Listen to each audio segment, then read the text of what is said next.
নমস্কার, বিভীষিকার রাত্রি চ্যানেলে আপনাদের সকলকে একবার স্বাগত জানাই। আমি সঙ্গীতা, আপনাদের সঙ্গে একটা নতুন ঘটনা নিয়ে হাজির হয়েছি। সাউন্ডে রয়েছে অরূপ কুমার চ্যাটার্জি। আমার এই চ্যানেল কিন্তু কোনো রকমের কুসংস্কারকে প্রমোট করে না। আমার এই চ্যানেলের একমাত্র উদ্দেশ্য হলো আপনাদের সকলকে বিনোদন করা। আর আমার এই চ্যানেলের কিন্তু কোনো দায়বদ্ধতা নেই যে কোনো ঘটনার সত্যতা যাচাই করা। আমার এই চ্যানেল কিন্তু আপনাদেরকে বিনোদন করার জন্যেই ঘটনাগুলো আপনারা যেগুলো পাঠান সেগুলো পড়ে শোনান। আপনাদেরও বুদ্ধিমানের কাজ হবে যদি আমার এই চ্যানেলের ঘটনাগুলোকে আপনারা বিনোদন হিসেবেই নেন। চলুন আজকে যে ঘটনাটা লিখে পাঠিয়েছে সেই ঘটনাটার দিকে এগিয়ে যাওয়া যায়। আজকে ঘটনাটা লিখে পাঠিয়েছে বীরভূম থেকেই তনুশ্রী দাস। সে বলছে যে দিদিভাই, আমার এই জায়গা থেকে অনেকেই ঘটনা তোমাকে পাঠিয়েছে, আমার খুব ভালো লাগে। আমি প্রথমে তোমার চ্যানেলটা সম্বন্ধে কিছু জানতাম না, বাট আমাদের এইখান থেকেই আমাদের পাশের বাড়ির একটা দাদা তোমার চ্যানেলে ঘটনা পাঠিয়েছিল, তুমি পড়ে শুনিয়েছো। তারপরে সে দাদাটা আমাদেরকে শুনিয়েছিল ঘটনাটা। তখন থেকে তোমার চ্যানেলটাকে আমি ফলো করি, আমার ভীষণ ভালো লাগে তোমার চ্যানেলে ঘটনাগুলো শুনতে। আজকে সাহস করে একটা ঘটনা পাঠালাম, প্লিজ তোমার ভালো লাগলে তুমি পড়ে শোনাবে। ধন্যবাদ তনুশ্রী একটা এত সুন্দর ঘটনা পাঠানোর জন্য। সে লিখে পাঠিয়েছে, এটা তার একটা শোনা ঘটনা। সে বলছে আমি জায়গা মেনশন করব না, প্লিজ তুমি যদি ঘটনাটা পড়ো, কারণ এটা আমাদের কাছাকাছি একটা জায়গা ঘটে যাওয়া ঘটনা। তা যদি সেটা শেয়ার করি জায়গাটা, তাহলে অনেকেই ভয় পাবে হয়তো। তাই জন্য আমি প্লিজ জায়গাটা শেয়ার করছি না বা মেনশন করছি না, তুমি পড়ে শুনিও। ধন্যবাদ ঘটনাটা পাঠানোর জন্য। আর তুমি যেহেতু বারণ করেছো যে জায়গাটা শেয়ার না করতে, আমি শেয়ার করছি না।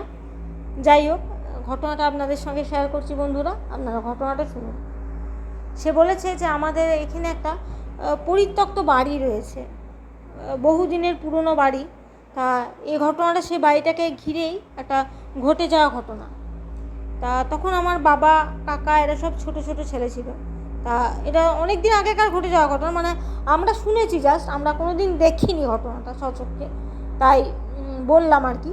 অনেকেই তো এখন বুঝতেই পারছো, অনেকে স্কুল কলেজে পড়ে, রাত বিরেতে যাতায়াত করে, হয়তো ঘটনা শুনে হয়তো মানুষের ভয় লাগবে বা জিনিসটা নিয়ে অন্যরকম উঠতে পারে। তাই জন্য আমি তোমাকে জায়গাটা মেনশন করলাম না, তাই প্লিজ তুমিও মেনশন করো না, ঠিক আছে, কোনো ব্যাপার না।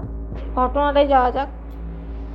সে বলেছে যে এই যে বাড়িটা ছিল, সে বাড়িটাকে ঘিরে অনেক ঘটনা আর কি, একটা ঘটনা বললে ভুল হবে, অনেক ঘটনাই এমন হয়েছে যে আমার বাবা স্কুল থেকে ফিরে আসছে, সে ঘটনাটাই বলি। স্কুল থেকে দুপুরবেলায় ফিরে আসছে, দেখে যে ওইখানে অনেকেই বলতো যে একটা বয়স্ক বুড়ি নাকি বসে থাকে। তা আমার বাবাও দেখে যে একটা বয়স্ক বুড়ি কিন্তু বসে রয়েছে। তা আমার বাবা যখন ঘরটার পাশ দিয়ে পেরিয়ে যাচ্ছে, তখন আমার বাবাকে সে ডাকে, হাত নাড়িয়ে ডেকেছিল। তা আমার বাবা তখন ছোট ছিল। আমার ঠাকুমা এরা সব বলতো যে ওই বাড়িটার দিকে যাবি না, ওই বাড়িটাতে একটা ডাইনি আছে।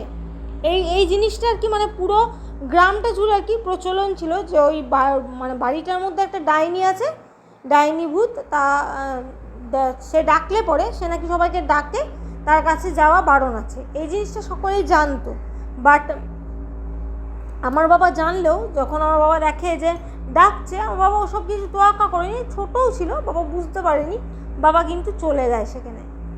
তা সেখান থেকে অনেক রাত্রিবেলা হয়ে যায়, সন্ধে গড়িয়ে আসে, তখনও পর্যন্ত আমার বাবা বাড়ি ফেরত আসেনি। খোঁজ কোথায় গেল।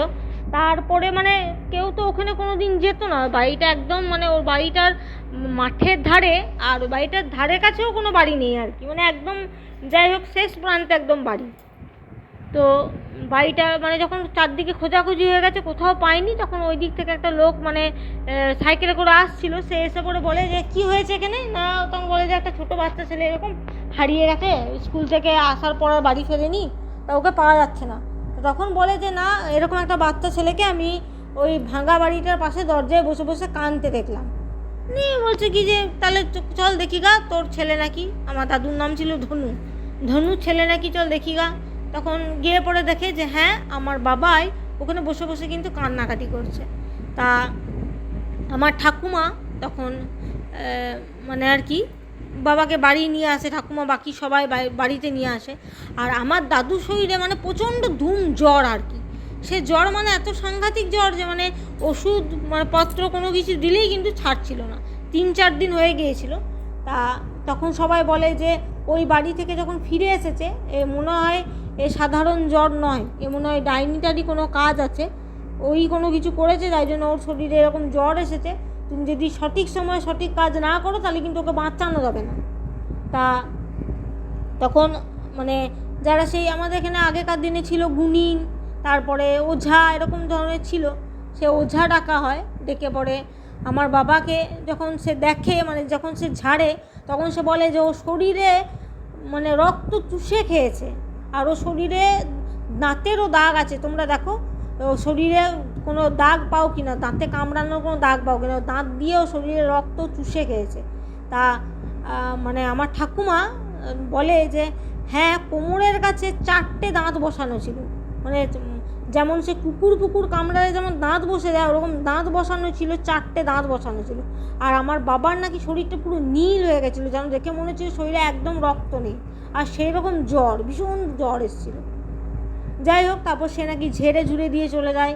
বাবার শরীরে নাকি কদিন ধরে চন্দন মাখানো হয়, হলুদ মাখানো হয়, তারপরে যা যা ক্রিয়াকলাপ বলে এরকমভাবে চান করানো আর কোনো সেভাবে নানা রকম কাজকর্ম করে, তারপরে আমার বাবা নাকি বেঁচে যায় সে যাত্রায়।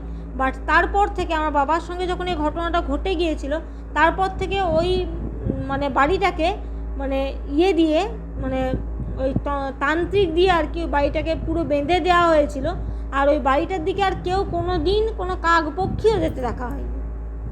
এই ঘটনাটা আমাদের গ্রামের একটা বেশ ভয়ানক ঘটনা। যারা জানে তারা এই বাড়িটাকে নিয়ে শুধু একটা ঘটনাই নয়, আরও অনেক ঘটনা আছে। আজকে আমি তোমার চ্যানেলে একটা ঘটনা শেয়ার করলাম, তুমি যদি পড়ো, যদি তোমার ভালো লাগে তাহলে আমি আরও ঘটনা আছে আরও শেয়ার করব। আর এই বাড়িটার যে ঘটনাটা যদি আরও অন্য কেউ শেয়ার করে, অনেকেই শেয়ার করতে পারে, দেখবে আরও অনেক ঘটনা আছে। যাই হোক, আমার বাবার সঙ্গে যখন এই ঘটনাটা ঘটেছিল তারপর থেকে আর পাড়ার থেকে কেউ ওই বাড়িটার দিকে তাকাতো পর্যন্ত না। ধন্যবাদ তনুশ্রী এই ঘটনাটা পাঠানোর জন্য। এটা একটা বেশ অন্য ধরনের ঘটনা, কিন্তু আমি আমার চ্যানেলে আগেও ডাইনির ঘটনা পড়েছি, বাট এরকম ঘটনা পড়িনি। তোমার ঘটনাটা বেশ অন্য ধরনের ছিল। আরও তুমি যে বলছো তোমার স্টকে যে আরও ঘটনা আছে, প্লিজ আমার চ্যানেলে লিখে পাঠিও। আমার টিম যদি সিলেক্ট করে আমি অবশ্যই পড়ে শোনাবো। আর প্লিজ যেরকমভাবে তোমরা আমার চ্যানেলের পাশে আছো সেভাবে পাশে থেকো। আর যারা বন্ধুরা যারা আমার ঘটনা শুনছো, যাদের ভালো লাগছে, প্লিজ আমার চ্যানেলটাকে সাবস্ক্রাইব করো, বেল আইকন দাবিয়ে দিও যাতে নোটিফিকেশান যখন আসবে তোমার চ্যানেলে প্রথম যাতে নোটিফিকেশান ঢুকে। আর প্লিজ আমার চ্যানেলটাকে সাবস্ক্রাইব করবে। তোমাদের কাছে যদি এরকম কোনো অলৌকিক ঘটনা ঘটে থাকে তোমরা আমার চ্যানেলের সঙ্গে শেয়ার করো। আর আমার টিমে যদি ভালো লেগে থাকে, টিম যদি সিলেক্ট করে, তাহলে আমি অবশ্যই তোমাদেরকে পড়ে শোনাবো। ধন্যবাদ।